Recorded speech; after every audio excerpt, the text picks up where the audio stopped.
All right, welcome you guys. Today, in this episode, we're going to be talking about just a general overview of how to fill out the lesson bank. I have made specific recordings for how to fill out lesson points and the bank feedback because they take a little bit longer, but this is just a general how to enter it because we want everyone to become editors on the lesson bank. So, in its most general form, the way you do it is the lesson SN is just the code. The lesson name is the lesson that's given. These are the ones that also can be found in your teacher portal under your classrooms. Sorry, lagging because we're recording. These ones right here. So your lesson SN number and your lesson name. So you just copy and paste from there, come back over to the collaborative lesson bank, copy and paste those in. That is why these two are dark also, because these are just copy and pasters straight from over there. Then the next one, C, is what you're going to actually be filling out from your lesson. So open it up on your computer in another slide, open it up on your phone. That's a great way to do it, is just have it on your phone and then you can just go through the slides and fill it out. And it's in the quickest form, it's slide number, colon, a brief abbreviation of what it is, separated by commas for anything in the slide, and then a semicolon to say the next slide. We want every slide to have an entry so that you could jump around in the slide and you would have a list right there of what is on each slide to help remind you. And then once the topic within the lesson changes, make a new line, so like a new paragraph, which is done by clicking Command Enter or Control Enter, depending on if you're on a Mac or a PC. Then outline classroom listed materials, or online, I know how to read, online classroom listed materials. This is just what you copy and paste from the portal listed under materials. See? There's nothing there. I don't know why. We're having a hard time. Let's see if this one has one. Whoa, ghetto. So yeah, their website's having a little bit of a hard time, but normally it's there and you guys know that. So you just copy and paste it from materials and paste it over here into that section. Then your props, lesson props and notes is a new one. This is a newly updated one that we want for, this is where we're going to be listing any prop ideas, or if there's a lesson that's particularly slow or there's a lot of content, so to give a heads up to really keep moving. Any kind of insight that you would want to remind yourself if you were teaching again, but also would be helpful to other teachers. Reward system is just what is the suggested reward system.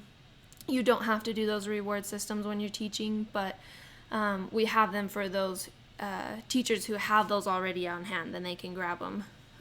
List it by what is the base or the general or the main thing.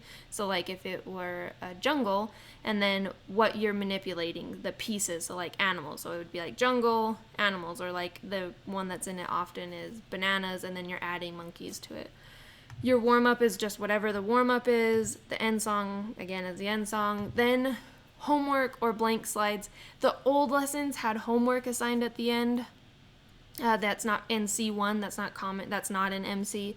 But if they have, for example, it's a lesson 5 or 11, so they have a final project assigned, then you can put that page on there when it's on, like, for example, this, oh no, that's the next one. Or if there's a blank slide. Some of the lessons don't have blank slides at the end, but some do. So it's nice to know so you're not spending that 15 seconds going, oh, let me get to that blank slide so I can show you this in the lesson. Oh, there's not one in this lesson. Sorry, guys. So that's what that is for. Then total slides is just however many the total slides is. And then bank feedback, these are general templates. Nothing, they're not child reviews, they're just class reviews. You can pretty much write whatever you want as long as it has nothing performance based from the child or personalized. But how you want to write it is up to you. You can write anything you want, as long as if you do make a template that a teacher would go in later and put a he or she or a child's name or the teacher's name, just make it very, very obvious where the teacher is supposed to enter something. And then always end with your child earned 5 stars today, because they've asked us to include that in our feedback. It's easier to edit it if it wasn't, because we almost always should be giving 5 stars. So just put 5 stars in. And then you have your student notes. That's a place for you to enter things in your personal schedule, not in the bank. And then fresh desk notes are just if you want to highlight a lesson, if there was an IT problem or something happened that you need to make a fresh desk note. It's just kind of, those are like your highlighter note tab section, not a specific, like what you would be using. Student notes is more like what you'd be using to refer back to when you're writing feedback.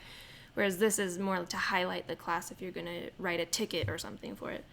All right, that is the quick and dirty, fast review of how to enter entries in the collaborative lesson bank. All right, thanks guys. We're so excited. We hope you all will become editors. We want everyone to be. The more who can edit and can be doing it, the better the lesson bank will be. The more we are all on the same formatting, the better at a glance it will be, because then everyone knows what to expect and what to be looking for. All right, thanks guys. You're the best, truly.